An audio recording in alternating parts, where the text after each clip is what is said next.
For some reason, I can't help but feel like there's not enough digging going on. So I've taken it upon myself to unveil some of the lesser known aspects about Apocrypha. We're going to go down the line 10 things that you may or may not know about the series. Starting us off with the one that's likely more commonly known. Before Apocrypha was published as the series of light novels that it is today, it originally was supposed to be an MMO. That's right, Apocrypha was going to be a massive multiplayer online RPG. It was going to have this massive rollout, big index of players with huge updates and a lot of flavorful elements involving the cast. You could even say that Apocrypha was going to be the FGO before FGO. Now you have things like the games out of the Extraverse, but Apocrypha was going to be that genuine first online experience. Unfortunately, this ended up getting scrapped. Just like FGO, the player would act as the master. You would have PvP where you could fight against another person's servants. The story itself would flip and change up depending on the relationship with your own servants. And then by the end of the main story, Joan would come in and use her phantasm, La Pucelle, and she would restore everything to normalcy, because in her mind she still wanted everything to maintain proper condition, and it's hard to do that when all the masters are fighting each other. So essentially she would be doing to us what she ended up doing against Amakusa. Nasu says that was her main role as a part of the counterforce. That's what her heart was set on,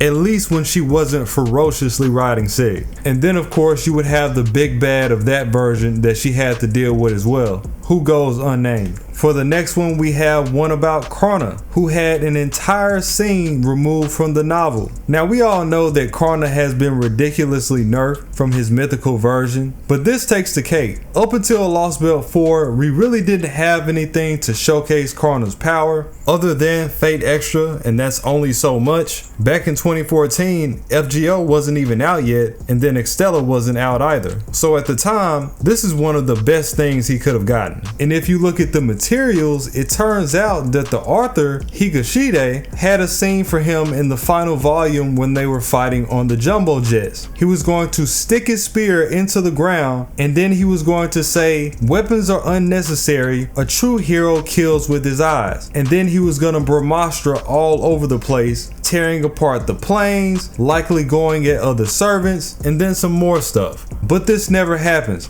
Now, a true hero kills with his eyes, he could have left that out because that's super corny. We don't need that. But the fact that they took Krona's scene out is a mockery. Like, imagine using one of the strongest characters in myth and then not allowing them to be strong. Such a ridiculous take. Couldn't be me. You can't even make the excuse of, well, I wanted to focus on his character more than his power.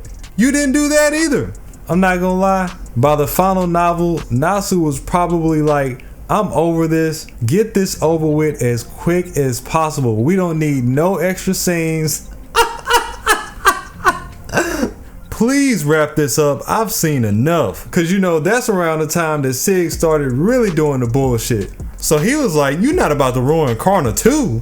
As a matter of fact, Nasu's even said that Krona is one of his favorite characters. He wasn't about to let that go down, saying that it was a gag that was just far too ridiculous for his standard. For number 3, and this is one that's pretty much face value, but you might forget just looking at it, and that is the birth of the ruler class. Prior to Apocrypha, you know, the story happened on the run-of-the-mill 7-servant concept. But with so many irregularities happening in this timeline, the ruler class was created in order to bring balance between it. One of the conditions is that you're supposed to have no desire for the Grail. That's why Joan ended up getting summoned. Amakusa just ended up slipping through the cracks due to the Ironsburn's tampering. They're given command spells as an authority over every servant, and they're supposed to take no sides. Joan, for example, took no sides. The only thing that she cared about was keeping the rules intact, the same way that it was supposed to be in the MMO. For number 4, there is a list of servants that you may be familiar with that ended up not making the cut. Starting off with David. David was actually supposed to be in the Archer class on the Black faction, and he ended up getting replaced by Chiron, likely because the dynamic between Chiron and Achilles just makes for a better story, but it is is unfortunate because that would have been our first deep look at David. So for all the people wondering why he hasn't been summoned yet,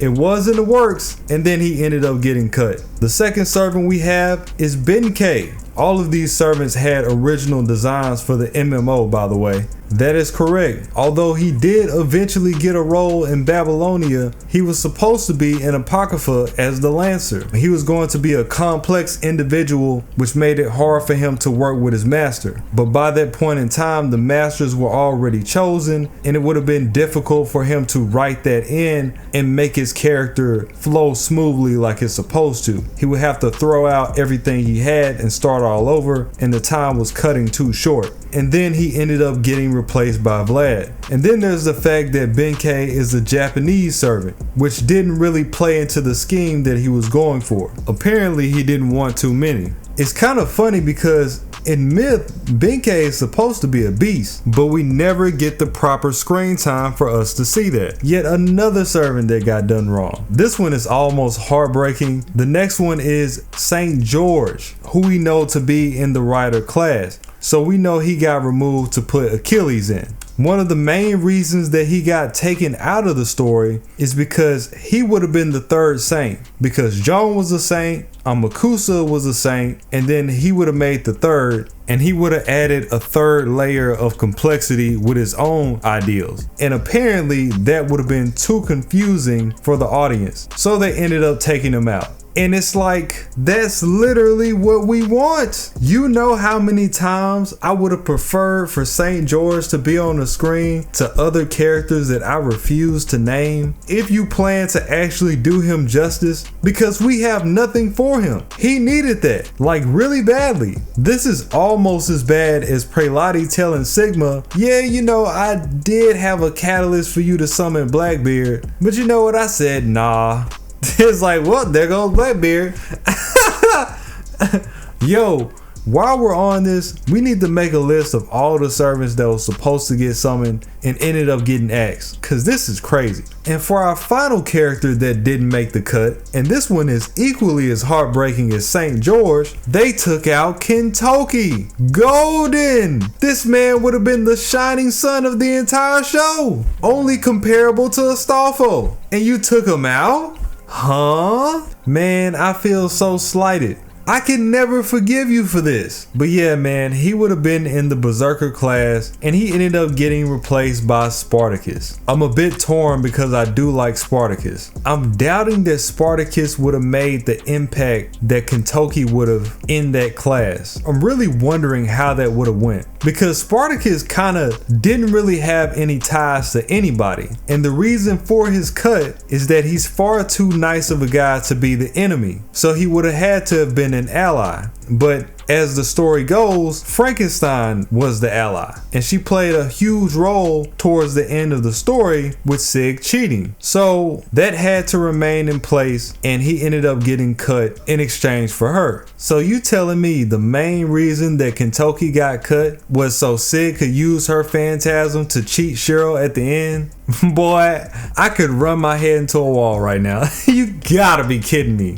You gotta be kidding me. That one was all Higashide's idea, by the way. This is a circus. I'm convinced. By the way, there was some talks about Darnik having a different servant than the one that he was shown with in the third Holy Grail War. Instead of him being with Theon, there were talks about him summoning Tristan and even Beowulf. Going off into our fifth fact, you might be surprised to know that some of these characters have family members that are recurring. Gordes, for example, the one that summoned Siegfried, is originally from the Music family, a family that used to rival the Ironsburns in terms of alchemy. That is before their decline, and he ended up going to the Igmalinia. And just like the position that he claims in Apocrypha for Darnik, he also has a son that boasts some authority as well. This is his son Gordolf. They look exactly the same. You couldn't miss him. Gordolf is actually a really impactful minor character that comes to us in FGO. He's the one that serves as our current director. After Olga was taken away from us at the beginning of the series, you had Rome Roman come in and fill in the blanks, and then he was director, and then after he was taken from us, you had Da Vinci in between, and then at the beginning of the Lost Belts, you had Gordolph come in and take his position. Now you have to understand, taking the position of Roman were huge shoes to fill.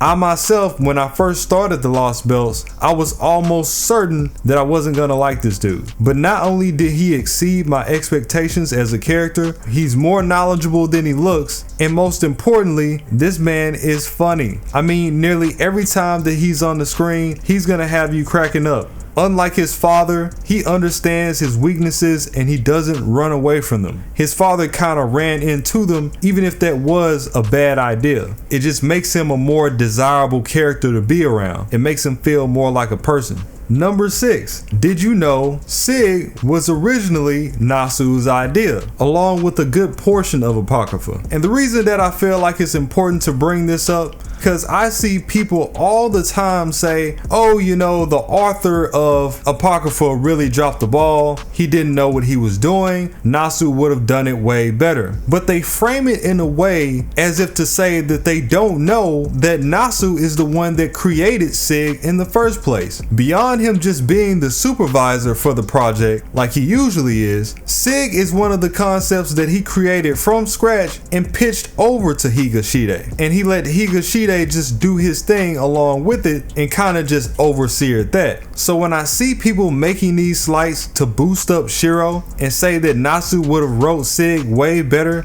Nasu did write Sig. He just didn't finish Sig. But this is just a little context for when you make those types of statements. That's why there are so many things between their characters that are so strikingly similar. For number 7, and this one is actually pretty hilarious. Did you know that the original ending got extended? I kid you not, and I can pull up the tweet right here. Higashide actually made a post on Twitter saying that the novels were supposed to be 4 volumes long. And then at the last minute, it got extended to 5. Now, he didn't exactly go into the reasons why. I'm sure he needed more time to flesh out certain scenes, make additional scenes, and conclude some characters that he probably forgot about. And the reason that this is so funny is that one of the main issues that the community has had with this series, at least from what I've seen, is that there wasn't enough time to flesh the characters out. So this man was actually gonna make the story shorter than what we ended up getting. This dude was gonna make a story with twice as many characters but have the same amount of volumes as Fate Zero. How does that work? I am mostly satisfied with how it turned out. There are a bunch of characters that feel like empty shells because the story kind of just expects you to know them. And of course, you don't have enough time to go through every character one by one. It takes away the gravity from them being on screen. Like the gravity of Siegfried being on the screen cannot match the gravity of the other servants now that he's been given so much focus. If you didn't already know who Krana was, there was nothing to be said. If you didn't know who Vlad was, he did have a lot more time than other servants because of home court advantage, but that's what I mean.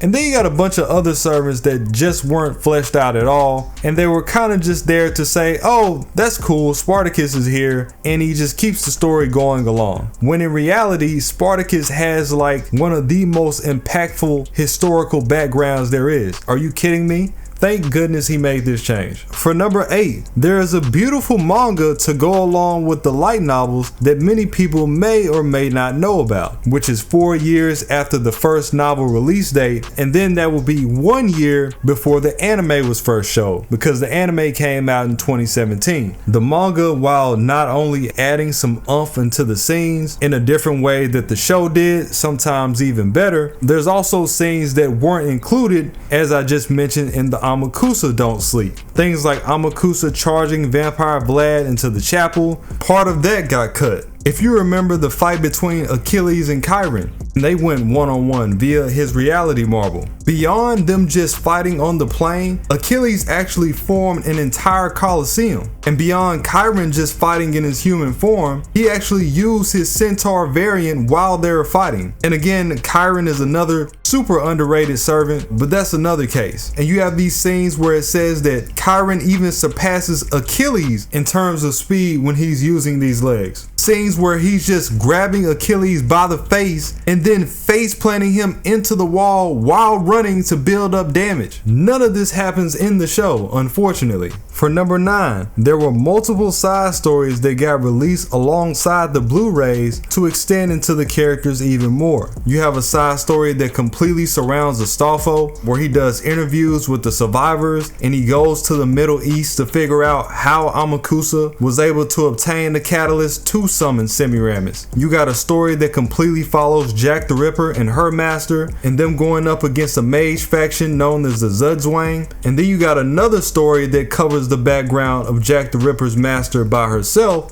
Kyrie, and it even gets more into Khalez and Fior, all of which serving their pivotal parts. And then finally, and probably one of the ones that's the most important, the 5 masters that were originally for Team Red were real people. They were not stand-ins, they were not stunt doubles, just meant to be off screen. And we're gonna briefly go through some of those. For Karna's master, this was Fiend. He was a first-rate magus and he was an instructor at the clock tower. He was also good friends with Kenneth. He's described to be an elite magus. He actually had a defense system set up against Amakusa, and Amakusa was able to break through it. And then he has a son that studies under Waver and Strange Fate, making him at least the Pride rank, which is the 3rd highest rank you can receive at the clock tower, possibly even Bran. For the masters of Achilles and Spartacus, you have the Pentel brothers, Kabak Pentel being the master of Achilles and Daimlet Pentel being the master of Spartacus. The Pentel brothers are described to be monsters when it comes to being on the field. They show no mercy on their opponents. They have a special way of using their magic crest, which allows them to get stronger when they're closer to each other. So if they're nearby, it gets even worse. And then they also have some relatives that study under Waver, and these are the Pentel sisters. They too have reached at least the Bran rank. You have Jean Rum, who is the original master of Shakespeare. She's a bookworm. That's why she ended up summoning Shakespeare in the first place. She actually wanted to summon Macbeth from his plays, but ended up getting the actual Shakespeare instead. And there's word that she's been through Ivan the Terrible's library, and she's also worked with Kyrie in the past. Once again, just like the others, she has a relative known as Orgrum that studied under Waver. He's at least the Bran rank. He's also a book freak just like her. And then you have Rotwell. This was the original master of Atalanta. He has an obsession for animals, particularly reptiles, and he actually has an ability where he can turn his body into lizard scales. And if you've been keeping up with us on the channel, there's a guy that's just like this in the Fate Einherjar series. He also has a relative known as Roland. He studied under Waver. He's at least the Bran rank. I'll drop one more huge bomb while we're here. All the people that I mentioned that study under Waver, all of them are combined masters of Hippolyta in Strange Fate. They're all her master. And that's a whole nother video because there are more, but just know. Also, I gotta throw in some facts about my girl Raymina. She's actually the lead character in Fate Einherjar, which just so happens to be a spin-off of Apocrypha. So this leads right off into that, but it's a different timeline. In her war, you actually get to have 2 servants instead of 1, and the war itself is more of a tournament than an actual war. And I've brought up that her servants are Ragnar and Aslog, and Aslog is Brynhilder's daughter. So a lot of stuff going on and connecting there. And just here all together, it really circles back around. She's had scenes where she's talked to Khalez and the same Gordolf that I mentioned in the video. Really good start to that novel. I got a whole video covering that too. And while we're talking about the Masters, there is a conversation that I want to get in on. It's one that one of my guys brought up over on Twitter culture, and that is how Amakusa was able to maintain the red servants despite the severe amount of magical energy they were using. You know, they were spamming moves, making transformations, Semiramis straight up summoning a UFO, so many things going on. How could this possibly not be a big deal?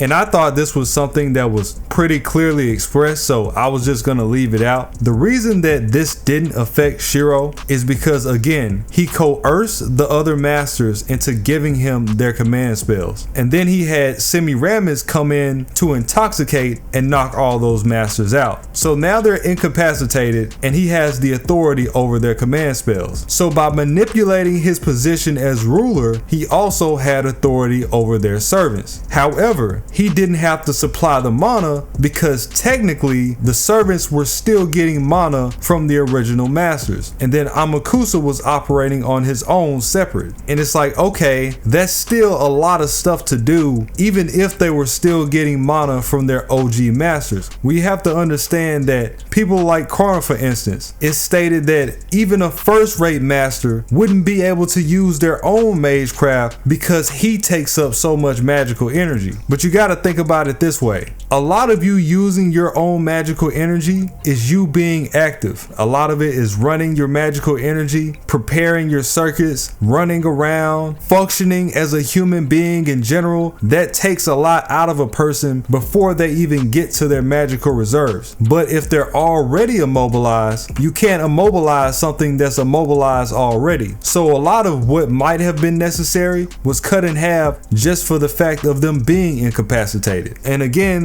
this is just one more thing that makes Amakusa that much more clever. It's a shame how they did him. And culture just kept saying, you know, it doesn't make sense, it doesn't make sense. This is one of those things that don't make sense only if you don't want it to. Now there's two ways that you can look at it. You can look at it in a way where Amakusa was using the magical energy of each master on a 1-1 level. Karna, for instance, he'd use the master for Karna. Or you could look at it like all the mana from every master they had was being pulled together. So any mana that wasn't getting used for a servant, like Shakespeare, for instance, Shakespeare doesn't need mana, he's Shakespeare. So you could easily just use the mana that you would have used for him and just give it to Achilles. Makes perfect sense. But again, only if you think things through. As far as Semiramis goes, if you actually look at her profile, her Hanging Gardens of Babylon isn't manifested with magical energy. It's a unique case where it gets brought together when you procure things that come before her summoning, which isn't that unrealistic either, considering that Amakusa had 60 years to do it. So the mana has nothing to do with it. It actually takes her a 3-night ritual, 72 hours for her to get this off. The bigger she makes the gardens, the longer it takes. So it's very likely it could get even worse than that. It's also not even her phantasm, it's Nebuchadnezzar's, but he hasn't been summoned yet. The closest that we've gotten is FGO Arcade, where he's summoned in Gil's body. So there's that. Hopefully you guys found something from this video. I know a lot of dudes make these types of videos and it's literally a bunch of things that people already know. You might be able to find at least something you didn't know in here. Anyways, I gotta get back to the grind. We are a foot on next this year.